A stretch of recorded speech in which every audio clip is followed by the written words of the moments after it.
But it's I kind appreciate of... if you keep in mind if that kind of thing, because that's something where, I mean, I'd love to be an advocate for a union. So I probably should start. So I'll hop up then after a couple of minutes and then suggest just speaking to the mic. Or you can use this if you like. If you okay, want wait. to yeah.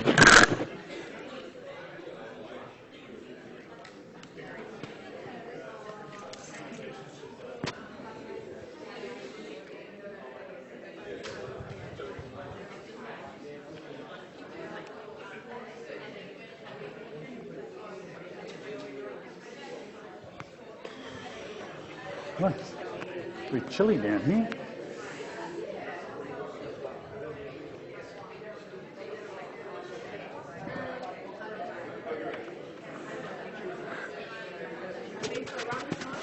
Have I? No. I gym in the afternoon.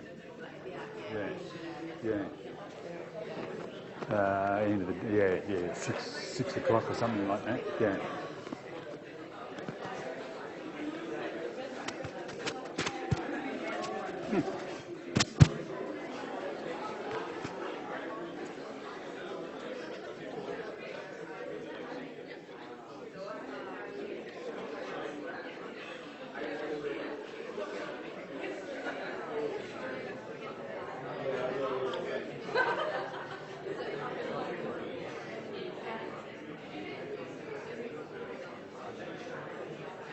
Okay, let's get started. Anybody finish their prac? Is anybody finished? Yep. Oh, well done. Yeah. Tell us, was it good or was it bad? It was awesome. Was it? Yeah, the little kids made me cry when I last day. Oh. Was that your post? Is it on Eileen or not? No. No. Right. Okay. Oh, so where were you? I was at Oak Hill Drive Public School. Right. It was amazing. What? Fun. Right. What year? Year 4. Year 4. And what did you learn? What's your? I learned how to split myself between ESL, high achievers, and behavioural kids all at the same time. Oh wow. Any hints on how you did that? With a lot of stress. I see a few grey hairs there. Good challenge. Yeah. Right, okay. Oh, fabulous. That's good. Yeah. Anybody else? Kind of near to the end? Yep. Yeah. I've got 5 days to go, but I had a class where I had a boy with ODD Yeah. and with kids up to, kids are just as smart as me, so obviously differentiation to the max. But, Yeah. Trying to win that with ODD was pretty hard, but once I started talking to him about coding and things, Right. Oh, true. Wrestling up in the back corner and all that sort of thing. Yeah. he'd snap sometimes. And Oh. all right, okay. Yeah. Right. Okay. So what did you do when he snapped? So when he kind of snap, he'd go, and there's lots of these sensory toys you can go play with to calm him down. And then, he'd previously just been running off like he just run out of the classroom, so kind of trying to stop him from doing that too. Right. Yeah. Okay. Good. Okay. So good prac, good teacher, good supervising teacher. Yeah. Yeah, she was great. Was she? Yeah. Okay. Yep. Anybody else? Kind of. Anybody have a not so good experience? Yeah. Yeah, I have a prac teacher who doesn't want a prac student. So she rings me at 10 o'clock at night and tells me not to come in the next day. But it's right because the school's really supportive and they're lovely, and all the other prac students there are great. So I've managed to have great experiences through other teachers. Right. Yeah. Right. What year did you have? Year 2. Year 2. Right. So what did you learn apart from? I guess watching her lessons, I learned what I don't want to do. Right. So, I know that sounds really bad, but she has students in her class that do have learning difficulties and behaviour management, and instead of dealing with them on my last night, I had fantastic teachers that were distinctly ignores the kids. Right. And they don't learn. So in my lessons, it's been great to see them actually completing work and getting stuff done. So it's taught me to use techniques and work them out myself without her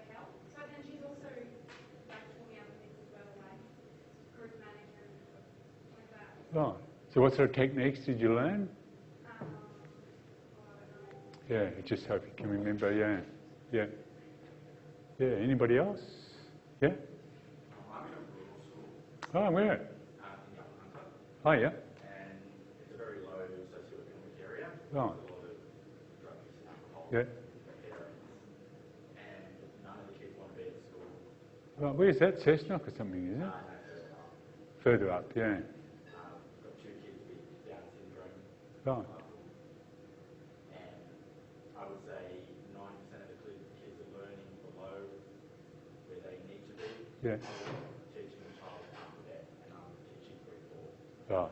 Yeah. And the kids don't want to be there. They don't know how to do group work. They don't know how to do pair work.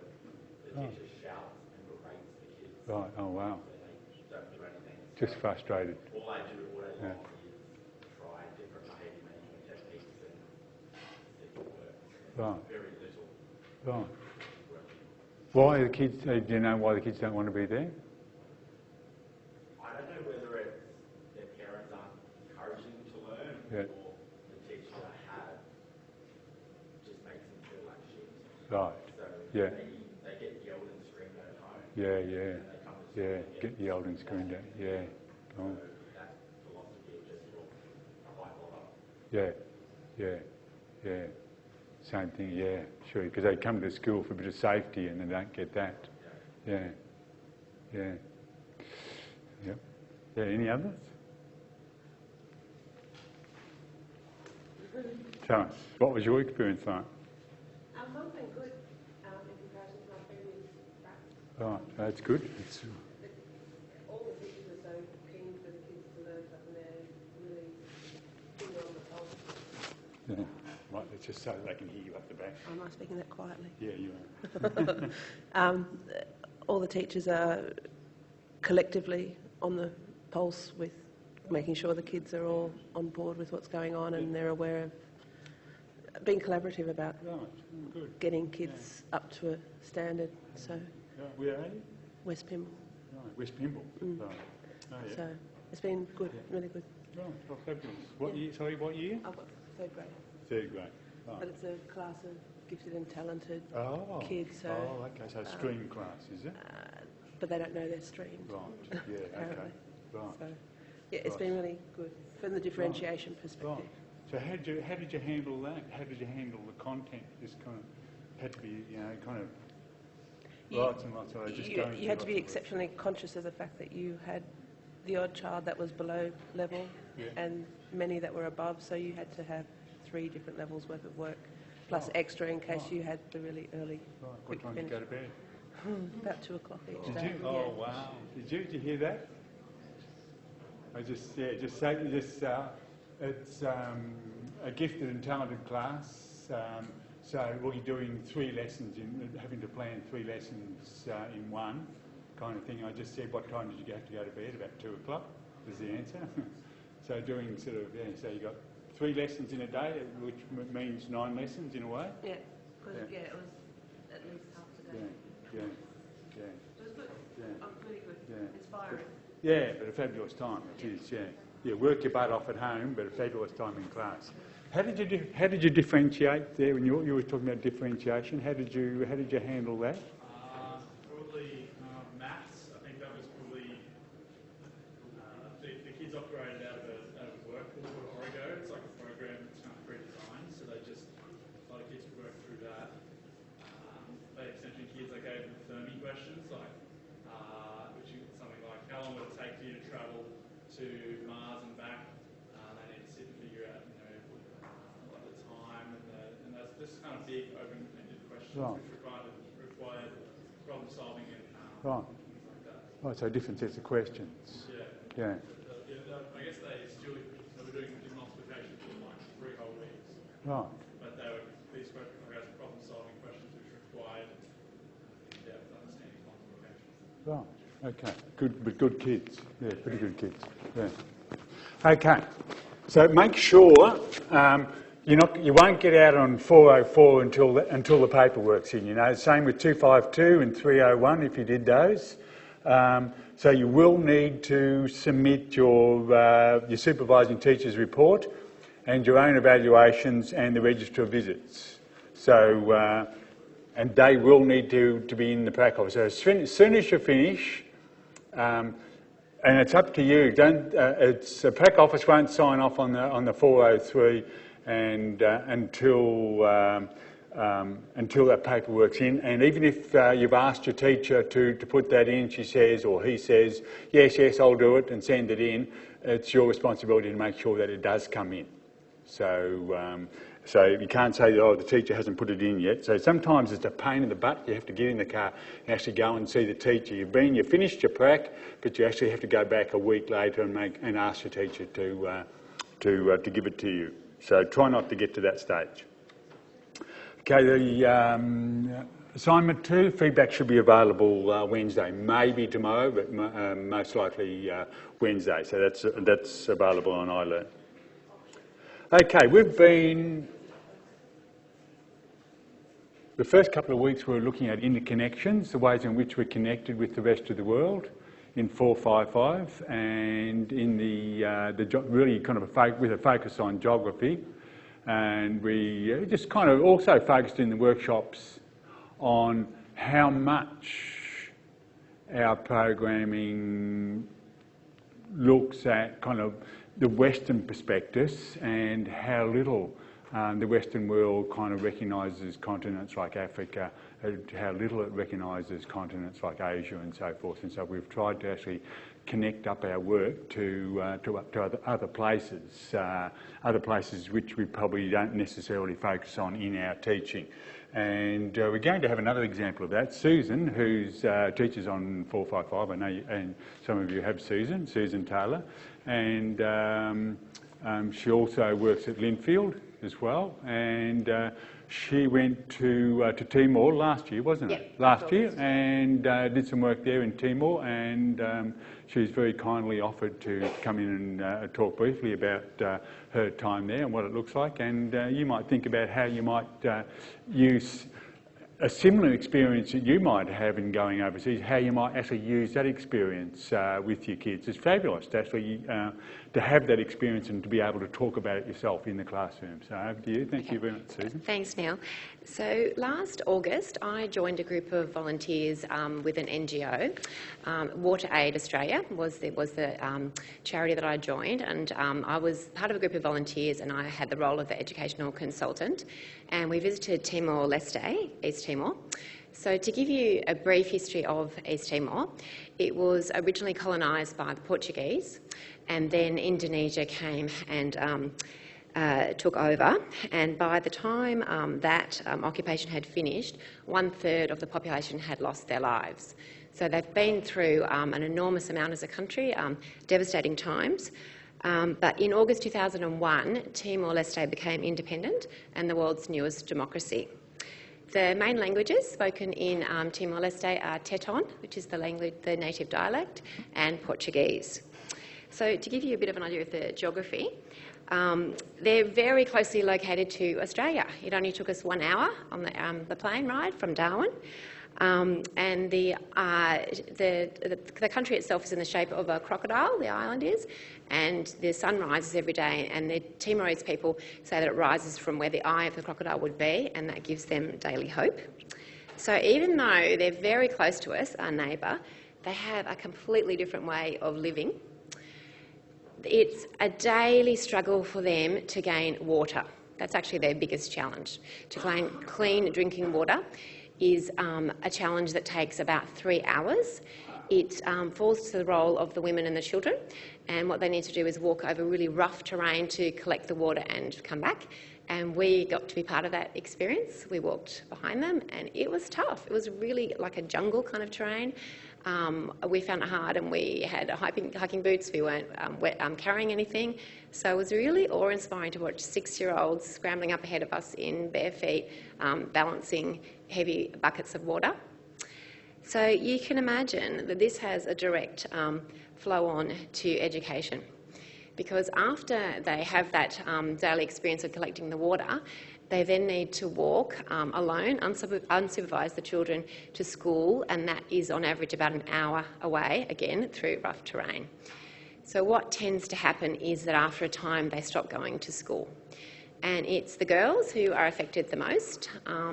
Around the age of 12, when girls go into maturity, their parents become fearful that they might be raped on that journey, and so they discourage them from going. And the other problem for girls beyond puberty is that until the intervention of WaterAid Australia, there were no toilet facilities in the schools at all. So that was another problem for them to be going to school, and they basically finished going. I thought you might want to see the classrooms. Really, really basic. No electricity, so obviously no air conditioning, but also no fans. Even on a 45-degree day, no way of cooling themselves. I didn't see any technology in the entire school. So if we're thinking about what you've been seeing on PRAC, I'm sure you've been doing lots of lessons which technology was the basis, 21st century learning. They really are in a very different place to Australia, and obviously that gap is only going to widen. I thought I'd share a brief story. A young married woman named Astra, who was 17 years of age and already has a toddler and another baby on the way. That's not unusual. What tends to happen is once the girls stop going to school, they tend to marry quite soon after that. On average, they would have 12 or 13 children, but there's a very high infant mortality rate. And the charity's actually kind of roughly calculated that every year a girl stays in school, she's likely to have one less child. And of course, that's one less child to lose. Astra has a really tough life. Before the intervention of WaterAid Australia, the only place her family had to go to the toilet was the pig pen, which is pictured there, and that was located directly next to the kitchen, because the understanding about germs is what is really the heart of the issue. That's where WaterAid Australia's really come in, and as often is the way, it'll be the kids that lead the country forward.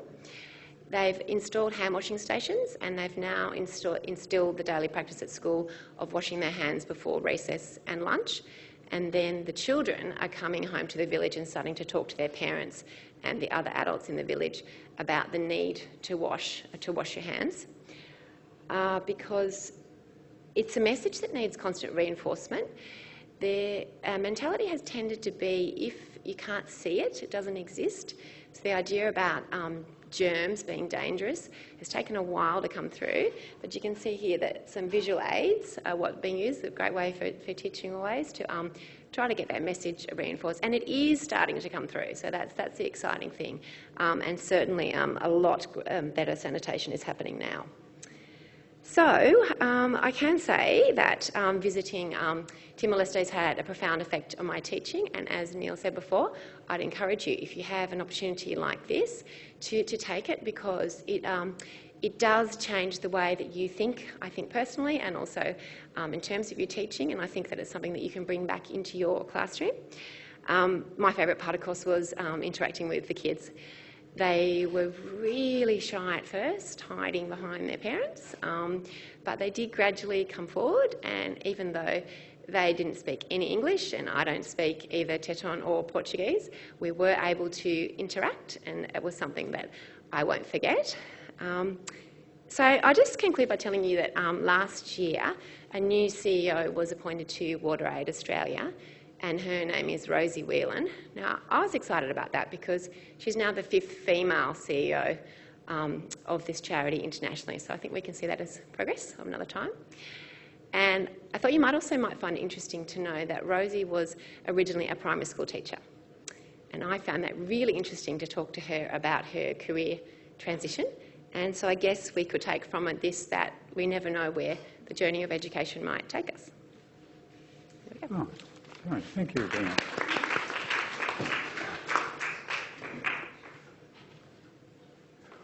What did she say about her transition, did you say? Yeah, Can you remember? Yeah, amazing. But she still says that teaching is the heart of everything she does. Right, Yeah. right.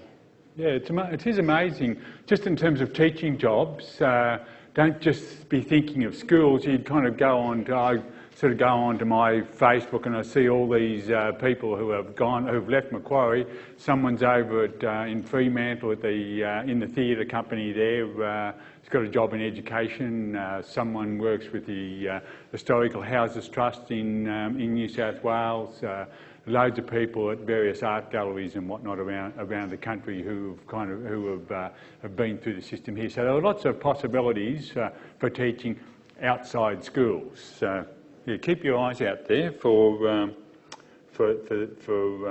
employment opportunities. Okay, now I just want to spend a bit of time on federal government. So it's down as the so this week we're looking at federal government. In the next week and the week after, we're going to focus on Indigenous education in the two lectures. It'll be quite different lectures, but this one here is looking at is really looking at stage 3. So civics and citizenship. For some reason, the federal government decided to kind of just put civics and citizenship syllabus aside. And New South Wales, as a consequence, has decided to put that into the history syllabus. So it exists at the back of the syllabus on pages 54 and 55. And look out for that image of Australia, to show you those outcomes relating to civics and citizenship. But it's built into that unit on Australia as a nation in the history syllabus. So there's no separate syllabus for civics and citizenship. So, and that's kind of really the focus. So it's influencing you know that kind of the system of government in Australia. It comes from Britain, and the system of government in the USA comes from Britain as well. So, and our constitution was really a law that was passed in the British Parliament in 1900. So there's strong influences on Australian democracy. Kind of it's a Western form of democracy. Kids by the end of Year 6 need to know that, and are expected to know that. And also need to know the differences between local, state and federal governments. What's a local government? What do they look after? What's a state government look after? And what's a federal government look after? And we'll be doing a little bit of work on that in the workshops this week and next week. So some of you will be doing elections this week, and some of you will be doing elections next week, depending on the availability of resources and whatnot. And some will be doing primary documents this week, and next week some workshops we're doing primary documents. So by the end of next week, everybody will have done the same thing. So you also need to know about what preferential voting is and how that might work in a classroom of 30 kids, as well as in the political system. So I remember local kind of looks after the garbage and the council rates and the shops and the roads in that local area, and state government is really Gladys Berejiklian and what's in Macquarie Street and education and health, aspects of education and health. Whereas the federal government really relates to all the funding. All the money really now comes from the federal government.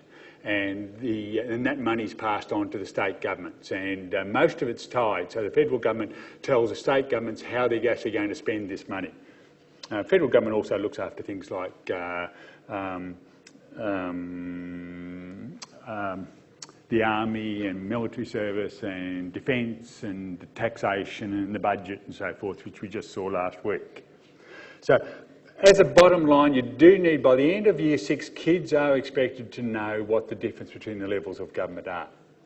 What are those 3 levels of government and what are they responsible for? And of course, it's kind of leading up to that too. Kids, you're always talking about rules in school, of course, and so we'll be starting in Year 3. What's a rule, and why do we have rules? Why do we have? And really, you're trying to do, your classroom management is directed at good government. That's what classroom management is, good government of a group of people. And how do we actually, what sort of rules can we set up to oversee that good government? And then Year 4, what's the difference between a rule and a law? And of course, year 5, kind of looking at famous people really, and as symbols of democracy. So who's a good leader? What's a good leader? What sort of attributes does a good leader have? And then you're looking at the institutions in year 6. So that's a bit of an overview there. So really from years 3 through to year 6. I think it's always a good one to do with kids. What is a good leader? What are the attributes of a good leader? Who is a good leader? So the Dalai Lama, is he a good leader? What does he do? And Donald, of course. And a lot of people think that Donald's a good leader.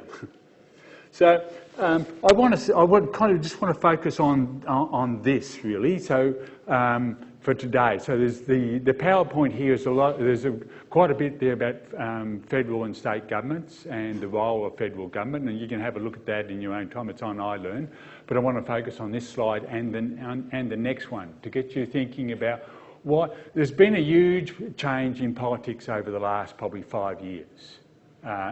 Certainly in Western countries, anyway, in places like Britain and Europe too. We just saw the French elections last week. Big changes in the US and also in Australia too. So why are people embracing people like Pauline Hanson and Donald Trump? Why are they they're getting a lot more votes? Those types of people getting a lot more votes today than they were 5 or 10 years ago. And Greg Sheridan, who's a political editor for The Australian, wrote an amazing article last year for that newspaper on why he thought, he's very well regarded, Greg Sheridan, as a political analyst, as a journalist and political analyst. He wrote an article on why people have embraced leaders such as Donald Trump. And his argument is really that. He's saying that people are kind of in play, particularly like the US. I don't know, anybody been to the US? A couple of people, a few people.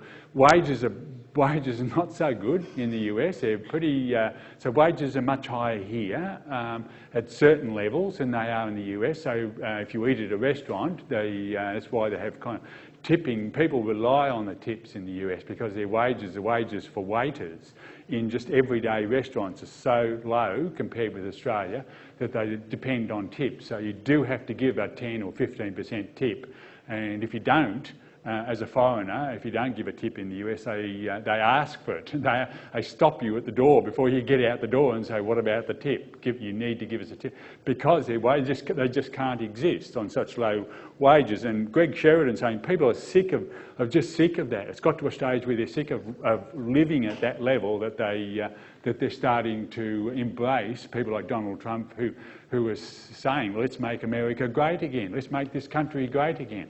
And do all these great things. We've run America down to such an extent that it needs to be reinvigorated, and people can hear that. And he says it in a way that people can hear it. And also, what Greg Sheridan is saying is that the fancy teachers and fancy middle-class liberal lecturers like myself go into universities and inculcating these anti-Western ideas. What he's saying is that we've become so critical of our own society that we're starting to undermine it now, and it's so we've because we come in and we're getting kids to critique racist society and a sexist society and a society which is basically heterosexual and a society and Christian society. We're telling kids that they need to embrace a greater diversity of difference, a greater diversity of people, a greater diversity of ideas. And in doing that, in having that approach, we're starting to undermine ourselves, and people are having less confidence in society. And of course, the people like one of his key arguments is that you see people on the nightly news and whatnot are seeing these leaders just arguing and bickering, and they've just lost faith in their own political system.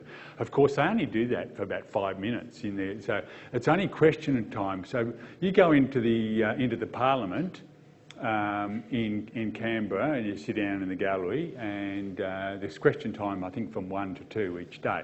and that's when things get completely and utterly out of order. And so the news focuses on 30 seconds out of that question time and shows the Parliament in disarray, in disorder, and people yelling at each other and making snide comments in relation to each other.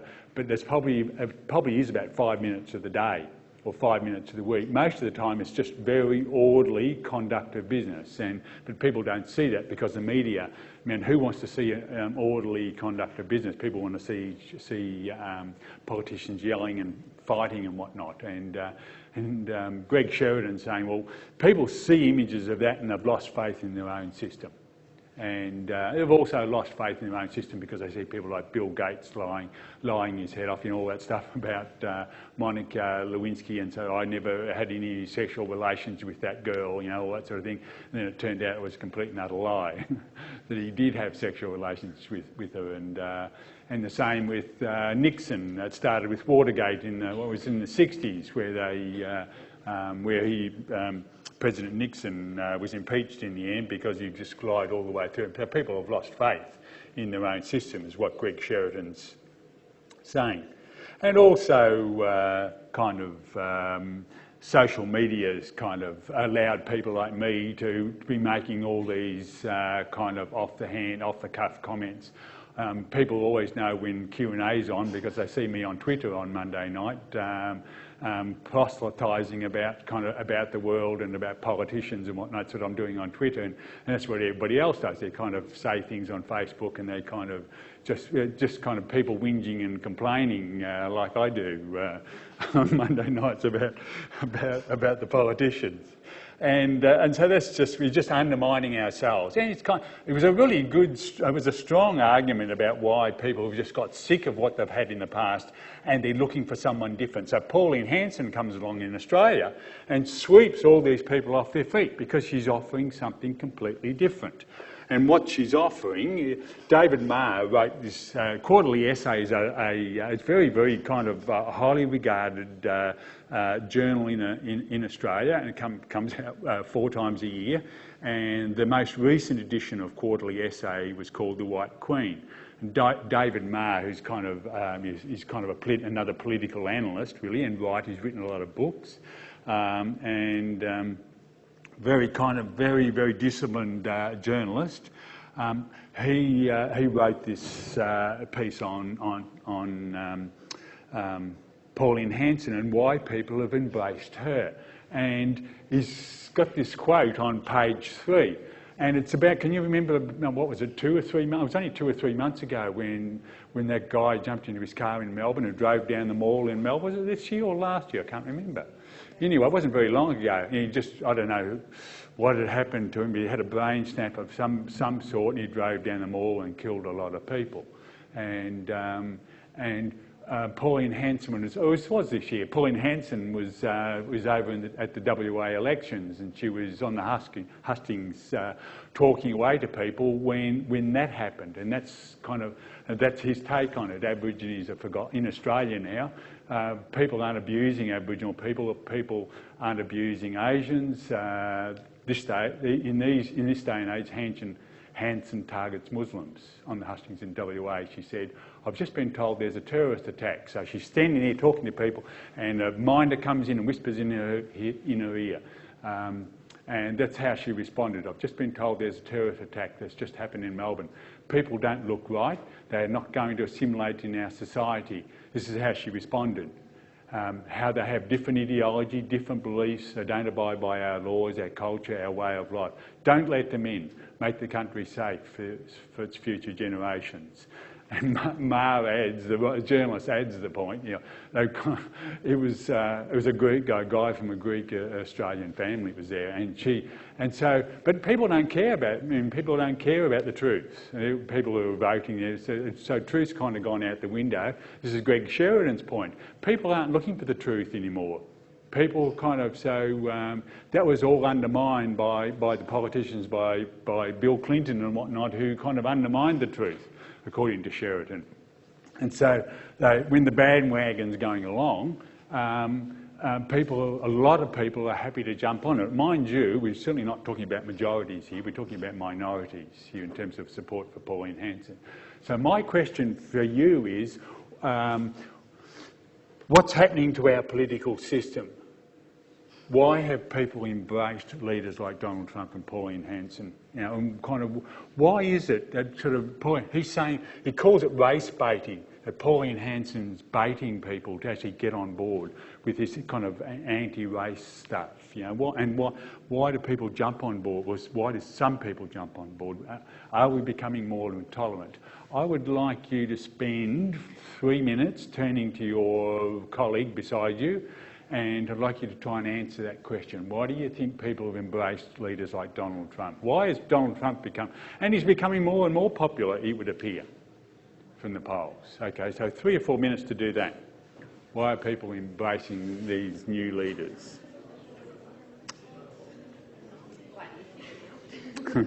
Well, I'll probably just...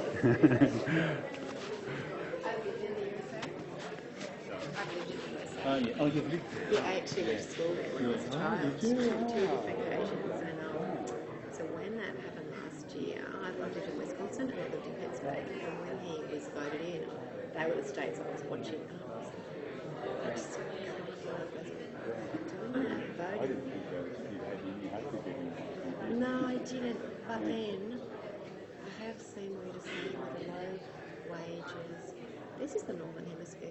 Stuff like that when it's snowing 3 months of the year and you have no money. You know, in those mining towns that lost hope. Like they are, in many ways, have lost the hopes. Like all the Detroit and all those areas. Definitely. And that's whole generations of people who live that way. And now it's like, how can you just get by? So I only just recently, they vote on a Tuesday, they might midweek.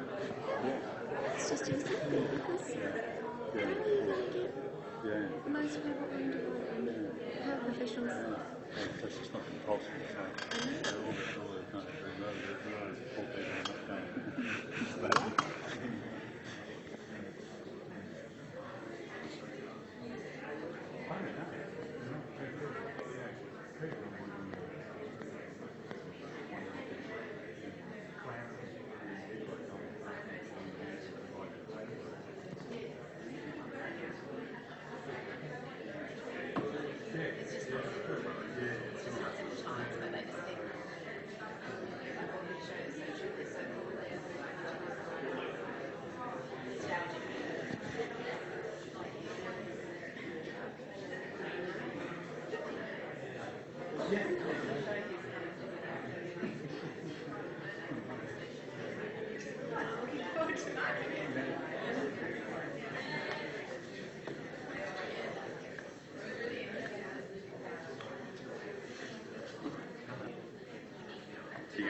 But it's the same thing, you can easily like a character too, like Donald Trump. Or important things.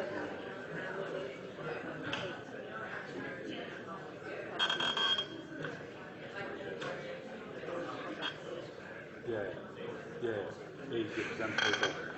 Which sort of people? Easier to build upon that home.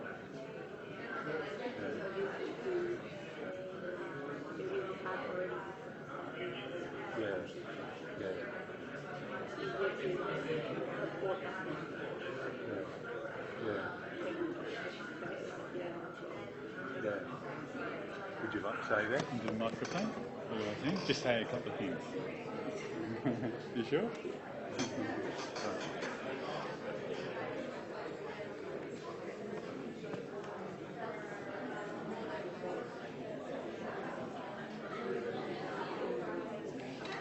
Okay. What do you reckon? Oh, sorry. We were sort of focusing on the idea that... Okay, just... go. we have a few thoughts. One was sort of that a lot of people don't see themselves reflected in politicians anymore, like the parties that should reflect them. Like the Australian Labor Party, or the middle class, sort of rich uni students, or all your media Facebook, and that is a lot. So, It's very easy to sort of see them in the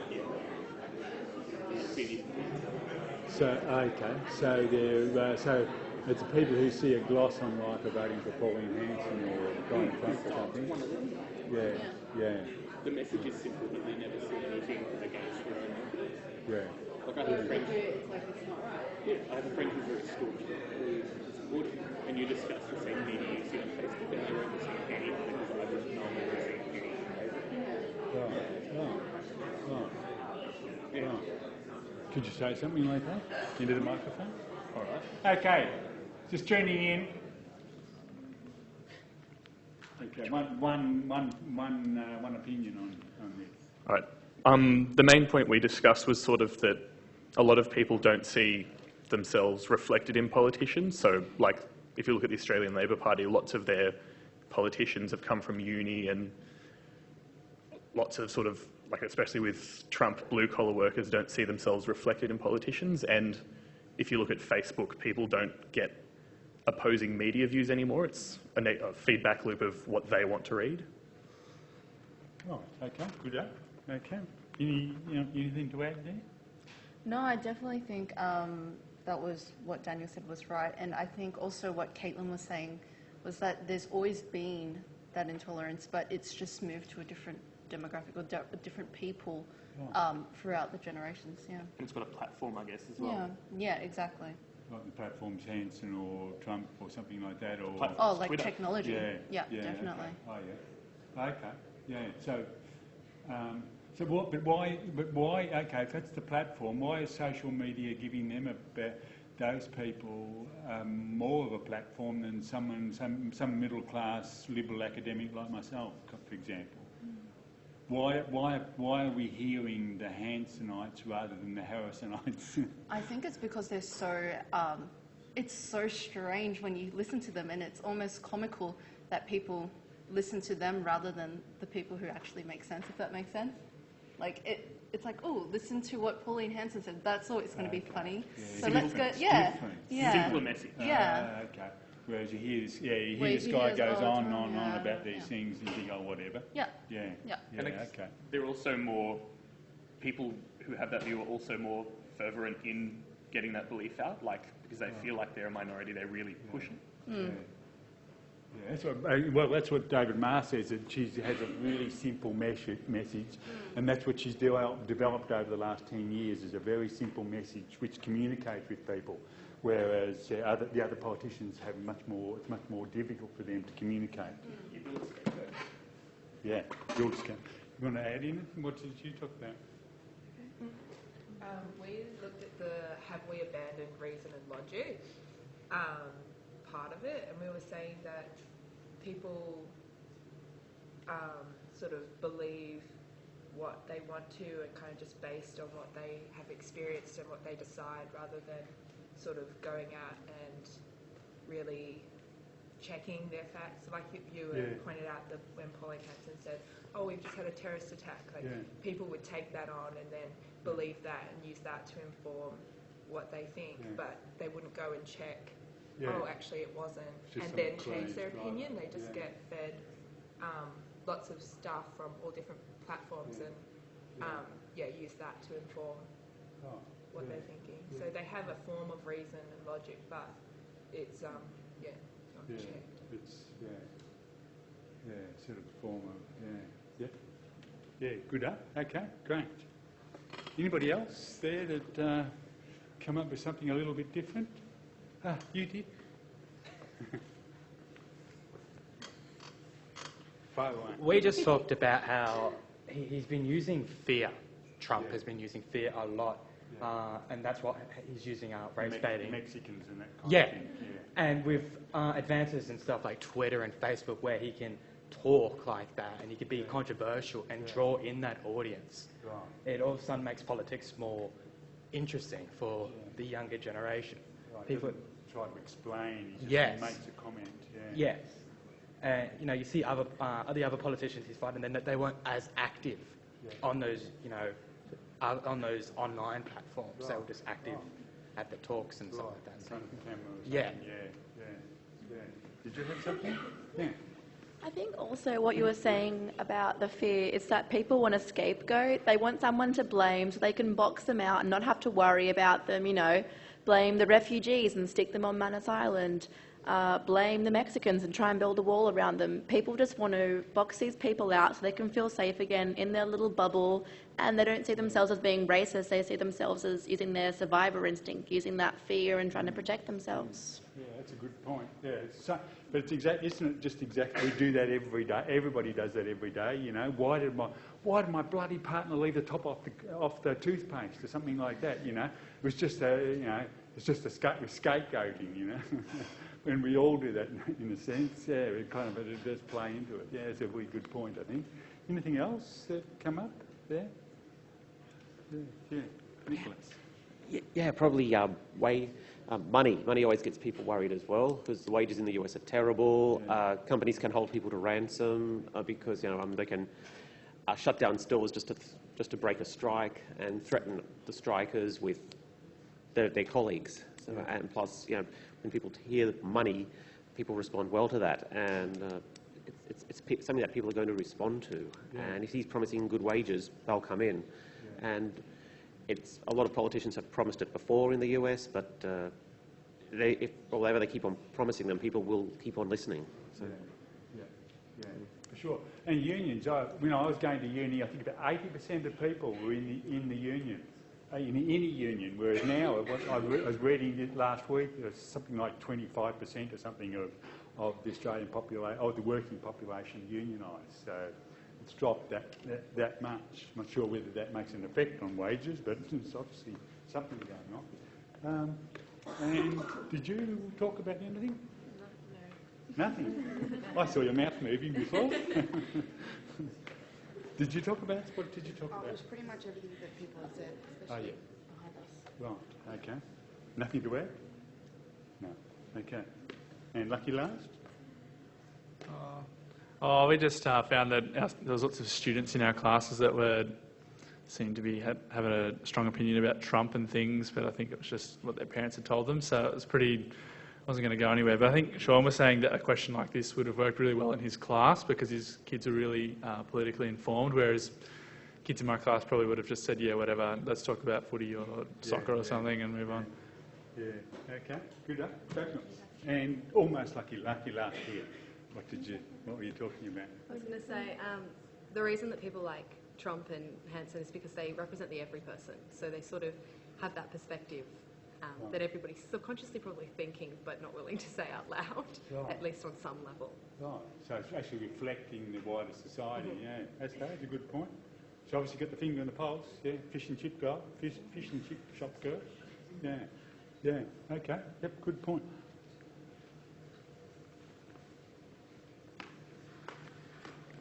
And also, I was thinking about kind of reason and logic. I was actually thinking about what kids see in life, and in terms of reason and logic, and even just relating it to empathy.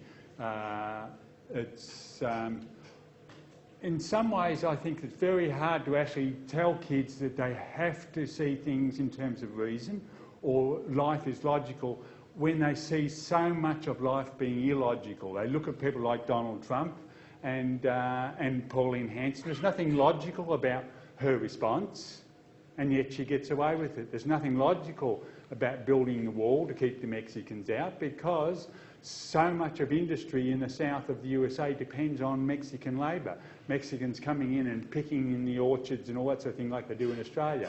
And yet he's talking, and so all these farmers, these American farmers, would go out of business, they were saying this week. They would go out of business if they didn't have labour from Mexico to pick all the fruit in the orchards. And it's the same in Australia, in northern Victoria, that in places like Shepparton, if they didn't have migrant labour and coming in and backpackers and whatnot to pick in the orchards, their fruit would just drop onto the ground. So a lot of those comments are kind of are not based in fact and logic. Also, kids see the way that some of their parents communicate with each other. That communication between parents is not always logical. When they're having an argument, for example, they see that. When they see racism in society, when they see sexism in society, when they see homophobia in society, none of that is logical. And kids see that. And so it seems to me that when they're growing up, they're going to see reason and logic breaking down on lots of occasions. And so I think that's a very, very difficult, leaves the teacher in a very, very difficult situation in terms of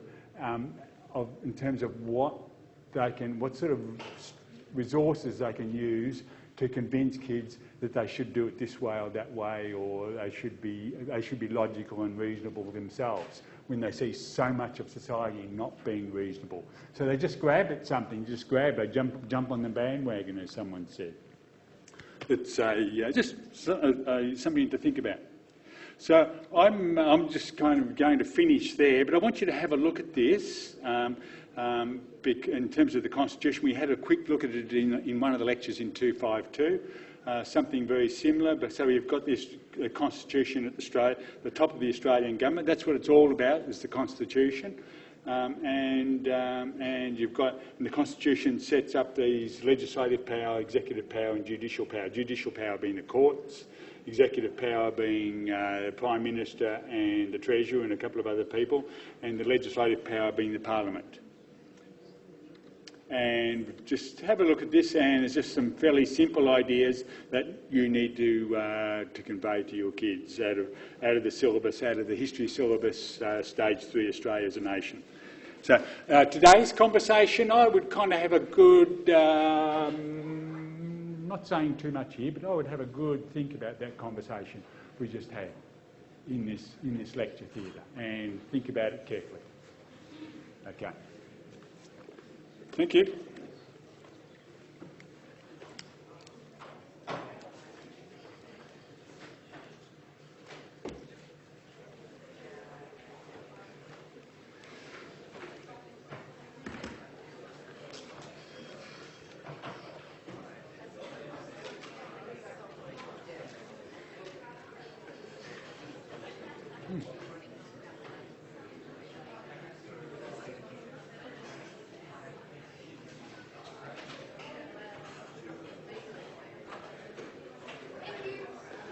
Okay, thank you.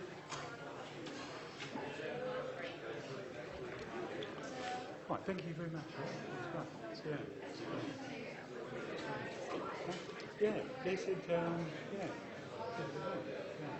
And yes, you can't 4% infant mortality enormous, isn't it?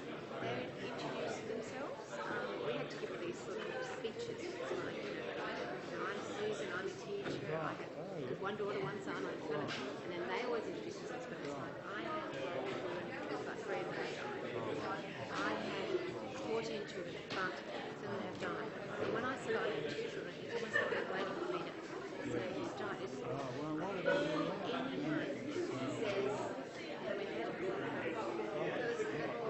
Yes. to lose children because of the sanitation. That's chronic.